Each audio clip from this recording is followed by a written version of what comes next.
வணக்கம் நண்பர்கள். நிறைய பேர் மினி கூப்பர் விளாக் கேட்டீங்க. உங்களுக்கான விளாக் தான் இது.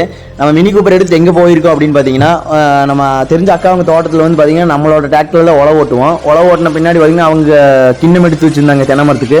அதுக்கு வந்து பார்த்தீங்கன்னா உரம் வச்சு 1 வருஷம் ஆச்சு அப்படின்னு சொல்லிட்டு அவங்களுக்கு பார்த்தீங்கன்னா 2-3 லோடு எருவாகும் அப்படின்னு சொல்லியிருந்தாங்க. அதனால் நானும் நம்ம பக்கத்து வீட்டு பசங்க ஸ்கூல் படிக்கிறாங்க, 10வது ரிசல்ட்காக வெயிட் பண்ணிகிட்டு இருக்காங்க.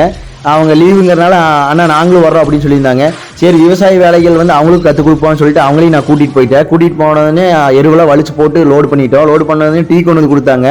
டீ ஜூஸும் வந்து பார்த்திங்கன்னா கைகால் மூடி கழுவிட்டு தமாஸ் அடிச்சுட்டு அப்படியே குடித்தோம். குடித்த பின்னாடி லோடு ஃபுல்லானதுன்னு நம்மளோட மினி கூப்பர் லோடில் வந்து எடுத்துகிட்டு அப்படியே தோட்டத்துக்குள்ளே போயிட்டோம். தோட்டத்துக்குள்ளே போனதுனே நமக்கு எங்கெங்கே கொட்டணும் அப்படின்னு வசதி பார்த்து அப்படியே கொட்டிக்கலாம் பக்கமாக அப்படின்னு சொல்லிட்டு ஒரு லோடில் வந்து பார்த்திங்கன்னா 4 பக்கம் 3 பக்கம் வந்து கொட்டி வச்சுட்டு அடுத்த நாள் காலையில் போய் ஃபுல்லாக வந்து எடுத்து தென்னை மரங்களுக்கு ஒரு 10 சட்டி வந்து உரம் வச்சுட்டோம். இனி தென்னை மரம் தண்ணி விட்டோம் நல்லா வந்து காப்பு பிடிக்கும்.